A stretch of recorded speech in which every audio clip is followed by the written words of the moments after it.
Bonjour, je suis Benjamin Stora, professeur des universités et président du conseil d'orientation du Musée national de l'histoire de l'immigration à Paris, Porte de Ré. Je travaille depuis de nombreuses années sur l'histoire du Maghreb, de l'immigration maghrébine en France, et là je viens de publier un ouvrage qui s'appelle Les Clés retrouvées, qui est une histoire de mon enfance à Constantine aux éditions Stock.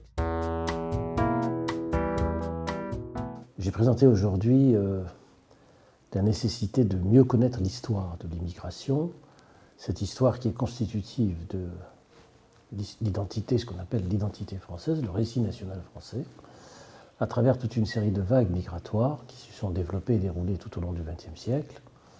Bien sûr, les immigrations italiennes, espagnoles, portugaises, polonaises, des juifs d'Europe centrale, et puis ensuite des immigrations post-coloniales en provenance de l'Afrique du Nord, de l'Afrique subsaharienne et d'autres régions de la Méditerranée ou d'ailleurs, qui ont irrigué l'histoire française, ces immigrations qui ont participé de la construction, j'allais presque dire sociale, physique de la France, à travers la construction des routes, des autoroutes, bien sûr, des moyens de transport, mais aussi au niveau de la création artistique.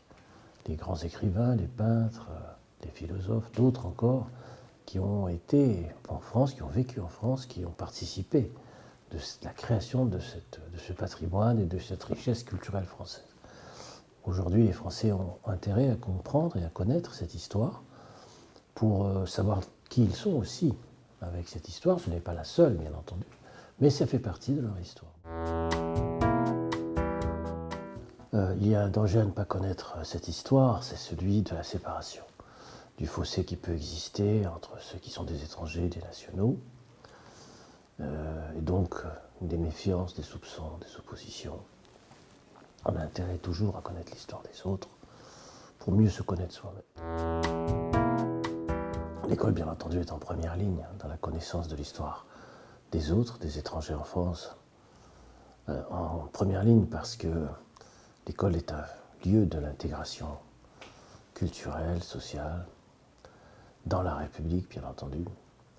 Et les instituteurs, les enseignants des écoles aujourd'hui sont confrontés à des populations d'origine différentes, des populations scolaires différentes, à qui il faut bien sûr apprendre la langue française, mais également peut-être, pour mieux apprendre cette langue française, connaître l'histoire, leur histoire.